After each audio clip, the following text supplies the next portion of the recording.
Good morning class 7th। सो अब तक हमारी 2 यूनिट कंप्लीट हो चुकी हैं, ठीक है।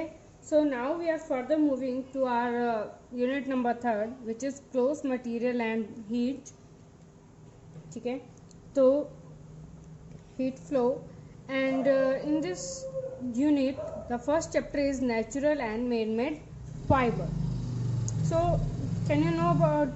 Could you know about the what is the man-made fiber or what is the natural fiber?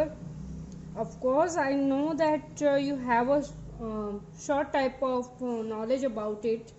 That natural fiber which is are getting from the natural things, and man-made fibers which are made by the mans or by the humans, which is mixture of some chemicals.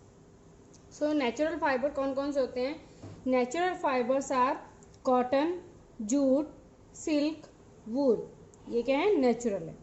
और synthetic fibre भी कह सकते हैं manmade fibres को। Synthetic fibres होते हैं nylon, polyester, rayon, acrylic. These are the synthetic fibres और manmade fibres. So अगर हम स्ट्रक्चर की बात करें, क्लियरली हम इस चीज़ से समझ सकते हैं, ठीक है। फाइबर्स दो तरीके के होते हैं, नेचुरल फाइबर और सिंथेटिक फाइबर।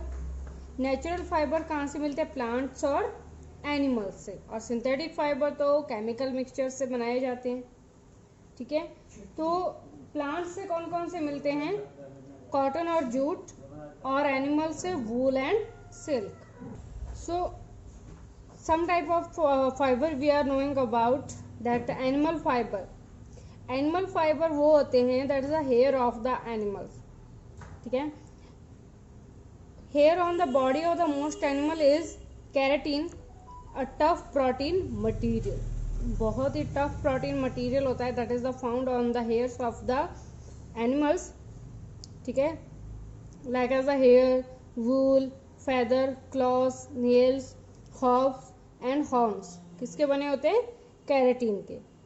और सिल्क कहाँ से आता है? सिल्क आता है कोकून से, जो कि कौन बनाता है? That is the made by the silk worm, ठीक है। सबसे पहले जो सबसे ज़्यादा यूज आती है that is the wool. We get wool from the different type of animals, yak, camel, angora rabbit, alpaca and mohair, Kashmiri goat, Kashmiri, ठीक है। अलग अलग तरीके के शिप से भी हमें क्या मिलती है? वूल मिलती है। तो अगर हम सोर्सेस ऑफ वूल की बात करें तो दिस आर कश्मीरी, पश्मीना और मोहेर। कश्मीरी किससे मिलती है? कश्मीरी गॉट से, ठीक है।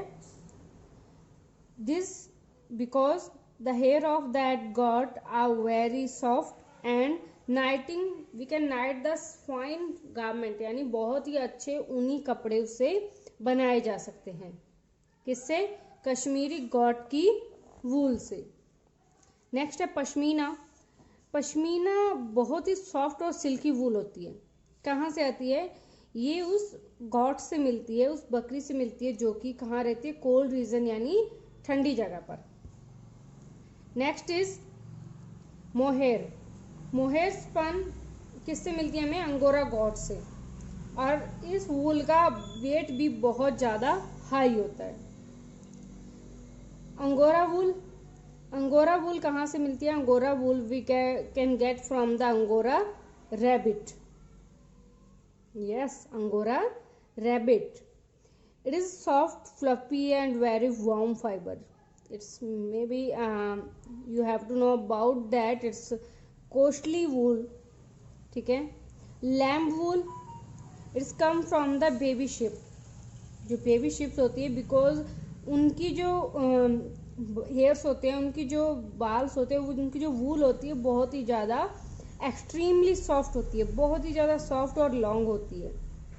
इसको क्या बोला जाता है? अगर हम क्लियरली वूल की लैंग्वेज में बात करें that is superior quality of wool, यानी सबसे ज़्यादा अच्छी वूल बेबी शिप की होती है। मरीनो वूल। मरीनो वूल कहाँ से मिलती है? Specially bread of the ship from the Spain.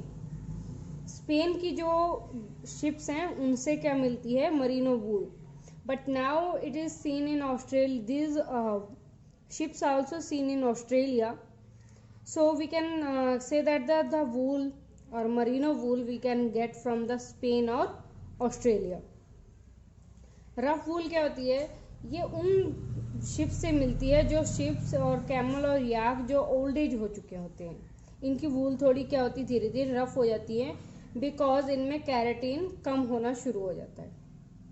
Properties, अगर प्रॉपर्टीज की बात करें वूल की, तो it does not burn wild flame, जलती नहीं है. ठीक है. इट्स वर्सेटाइल, कहीं से भी मिल जाती है, कैसे भी मिल जाती है. लाइट वेट भी होती है और हैवी वेट भी होती है. It is resist to most organic acid. ठीक है. पावरफुल मटीरियल एसिड है लाइक ब्रिटिल रेजिड्यू, यानी बहुत ही अच्छी क्वालिटी का एसिड होता है जो कि आपको ना तो बर्न करता है और आपको वार्म रखता है. It is hard to wearing and absorb moisture, थोड़ा टफ होता है इसको वूल को अगर डायरेक्ट आप पहनोगे तो, एंड मॉइस्चर को अब्जॉर्व करना इसके लिए थोड़ा सा टफ होता है. It is made of protein, keratin हमने अभी पढ़ा. स्ट्रॉन्ग एल्कलीज लाइक NaOH, ठीक है, sodium, can dissolve wool like alkalis can damage it, ये इसको क्या कर सकता है, डैमेज कर सकता है. Chlorine based bleach can damage, अगर आप क्लोरीन है किसी चीज़ में, क्लोरीन मिक्स है, अगर आप कह सकते हो कि जो सर्फ वगैरह यूज़ की जाती है, अगर उसमें क्लोरीन मिक्स है तो आपकी वूल को यानी आपके ऊनी कपड़े को वो ख़राब कर सकता है. इसीलिए कभी भी ऊनी कपड़े को क्या किया जाता है, सर्फ में वॉश नहीं किया जाता. नेक्स्ट अगर हम बात करें, दिस द प्रॉपर्टीज हो चुकी हैं, एनिमल फाइबर्स बात हो चुकी है, लेकिन कैसे उनको अलग किया जाता है उनकी बॉडी से, that is the from rearing and breeding of the ship. जो फाइन क्वालिटी की वूल होती है यानी उससे थिक कोट बनाए जाते हैं. ठीक है, यानी उनका आप कह सकते हो कि ऊपर थिक कोट यानी एक मोटी परत चढ़ी हुई होती है उनकी स्किन के ऊपर. इनको अलग अलग तरीके की ग्रास लीव्स खिलाई जाती हैं. मिक्सचर ऑफ कॉर्न्स, पल्सेस, जवार, ऑयल केक, मतलब इनको बहुत ज़्यादा प्रोटीन दिया जाता है ताकि इनके अंदर की जो कैरेटीन प्रोटीन है वो उसका लेवल और ज़्यादा बढ़ जाए और इनके हेयर की डेवलपमेंट क्या हो जाए, और ज़्यादा मोटी हो जाए यानी थिक हो जाए, ताकि इजीली वो क्या हो जाए, शेव हो जाए.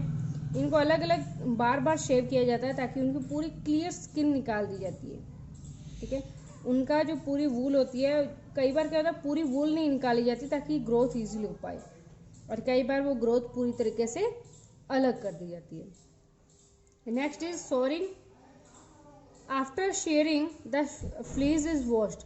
ठीक है, जैसे शेयरिंग हो चुकी है यानी शेविंग हो चुकी है उनके हेयर्स की, तो उन हेयर्स को, उस वूल को क्या किया जाता है, धोया जाता है ताकि उसमें कोई भी डस्ट हो या किसी भी तरीके की डर्ट हो या ग्रीस वगैरह कुछ भी मिक्स हो तो वो क्या हो जाए, अलग हो जाए.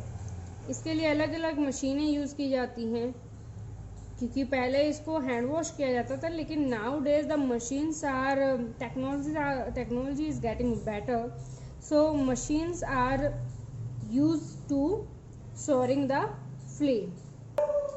शॉर्टिंग और ब्लेंडिंग की जाती है. ठीक है, यानी वूल में अलग अलग बैचेस में क्या किया जाता है, उसको अलग अलग तरीके से रखा जाता है. फ्लफ़ी, कम फ्लफ़ी को अलग रखा जाता है, ज़्यादा फ्लफ़ी को अलग रखा जाता है. उसके टेक्सचर के अकॉर्डिंग क्या किया जाता है, अलग अलग किया जाता है. Next is carding. कार्डिंग मतलब वूल को क्या होता है, रोलर्स के बीच में से गुजरना होता है, तो उनकी एक बहुत ही पतली शीट बन जाती है और एक वायर टिप पर यानी एक आप कह सकते हैं एक वायर पर उसको लपेटा जाता है, और this flat sheet called web. इसके छोटी छोटी रॉप्स बनाई जाती हैं ताकि इसको फर्दर यूज़ किया जा सके. Dyeing. Wool is clearly in white और off white colour, but for the different type of clothes we can dye it. ठीक है, we can dye it in different type of colours for the further usages. Spinning. Spinning क्या किया जाता है, fibre को student और com किया जाता है और रोल किया जाता है यार्न में. ठीक है, और इसके लॉन्ग फाइबर्स बनाए जाते हैं ताकि क्या हो, स्वेटर्स वगैरह बुने जा सके. वेविंग और नाइटिंग में, ठीक है, यान में क्या किया जाता है, अलग अलग तरीके के कपड़े बनाए जाते हैं, किससे, वूल से। और नाइटिंग में क्या किया जाता है, बुना जाता है। अगर चाहे आप you can criss cross the, जैसे कोई भी दो चीज़ें ले ली, जैसे द क्रिस क्रॉस, किसी भी सिंथेटिक फाइबर को इस तरीके से करके आप उसकी नाइटिंग कर सकते हो। कपड़ा बनाओ, कुछ भी कपड़ा बनाओ, स्वेटर बनाओ, टॉप बनाओ, there are different kind of things made from the knitting. So next is the finishing. Finishing में क्या किया जाता है, एक ऐसा प्रोसेस है जिसमें इंस्पेक्शन किया जाता है कि कहीं से कोई धागा टूटा हुआ तो नहीं है, ठीक है। अगर वो टूटा हुआ है तो उसको अलग कर दिया जाता है और उसकी ट्रीटमेंट करके उसको वापस उसी चीज़ में डाला जाता है। Next process is carding. Carding में क्या होता है कि जो फाइबर होते हैं उसको गर्म और ठंडे पानी से क्या किया जाता है, निकाला जाता है, ताकि क्या हो जाए, वो बहुत ही स्पंजी हो जाए, ठीक है। और so next point is silk. Silk कब डिस्कवर हुई थी, सिल्क डिस्कवर हुई थी आज 3000 BC में चाइना में। वो discovered it. It's in the history that the Emperor Huangdi, her bride Lingxi, she discovered that one day she drinking tea, and after some days she saw that in a cup of tea that a silkworm weaving the cocoon. When she pulled the thread, that thread is very आप कह सकते हो कि that is a very thin and that is very silkie and very shiny. और China के बाद में Japan में 300 AD में, और उसी टाइम इंडिया में क्या हुआ था, पेनिट्रेट हुआ था, यानी डिस्कवर हुआ था। और रोमन एम्पीरियर को इसके बारे में कब पता चला था, 550 AD में। सोर्सेज क्या है सिल्क के, सिल्क का सबसे बड़ा सोर्स है कैटरपिलर, ठीक है, कैटरपिलर ऑफ सिल्क। सिल्क कैसे बनता है, सिल्क में सबसे पहले एग्स आते हैं, ठीक है। कैटरपिलर क्या करता है, अडल्ट कैटरपिलर एग देता है, और वही एग उसके बाद में क्या बनते हैं, लार्वा बनते हैं, सॉरी इंसेक्ट्स बनते हैं, वर्म, टाइनी वर्म्स बनते हैं, उसके बाद में लार्वा बनते हैं, और वही लार्वा धीरे धीरे शहतूत की पत्तियों को खाकर अपने आसपास क्या बनता है, एक थ्रेड का कवर बनाता रहता है, और वही कवर एक तरीके का कोकोन बन जाता है। इट्स ऑल्सो कॉल्ड प्यूपा, ठीक है, अपने आसपास बना रहता है। ये प्रोसेस चलता है पूरा 30 डेज तक। ऑफकोर्स मोस्टली किस में होता है, वाइट कलर में, ठीक है। उसके बाद जब उसके अंदर का लार्वा धीरे धीरे बड़ा होता है तो वो सिल्क वॉर्म से बाहर आ जाता है और वो थ्रेड को तोड़कर बाहर आता है, ठीक है। लेकिन इससे क्या होता है कि हर एक चीज़ के लिए प्रोसेस अलग होता है। जैसे 6 वीक इसने लिए, 8 वीक्स इसने लिए, तो इस तरीके से पूरा 1 मंथ में कंप्लीट होता है ये प्रोसेस। और सिल्क की प्रॉपर्टीज़ क्या है, इसमें बहुत ही ये प्रोटीन फाइबर होता है, ठीक है, इसी की वजह से ये सिल्की होता है, इसी की वजह से ये शाइनी होता है। इजीली डाई किया जा सकता है किसी भी कलर में, ठीक है। It burn with smell of burning air. अगर सिल्क जलता है तो ऐसा लगता है जैसे किसी के हेयर्स जल रहे हैं। एल्कलिक एंड एसिड्स होते हैं, स्ट्रांग होता है ये, और मॉइस्चर को ऑब्जर्व कर लेता है। कंफर्टेबली इसको हम लोग वियर कर सकते हैं। So how can silk prepare, first of all, second last but not least the thing is silk is bad conduct of heat. Summers में कूल रहता है, warm as compare to the cotton and linen. और processing कैसे किया जाता है, silk thread बनाया कैसे जाता है, सबसे पहले कोकोन को अलग किया जाता है, शॉर्टिंग ऑफ कोकोन।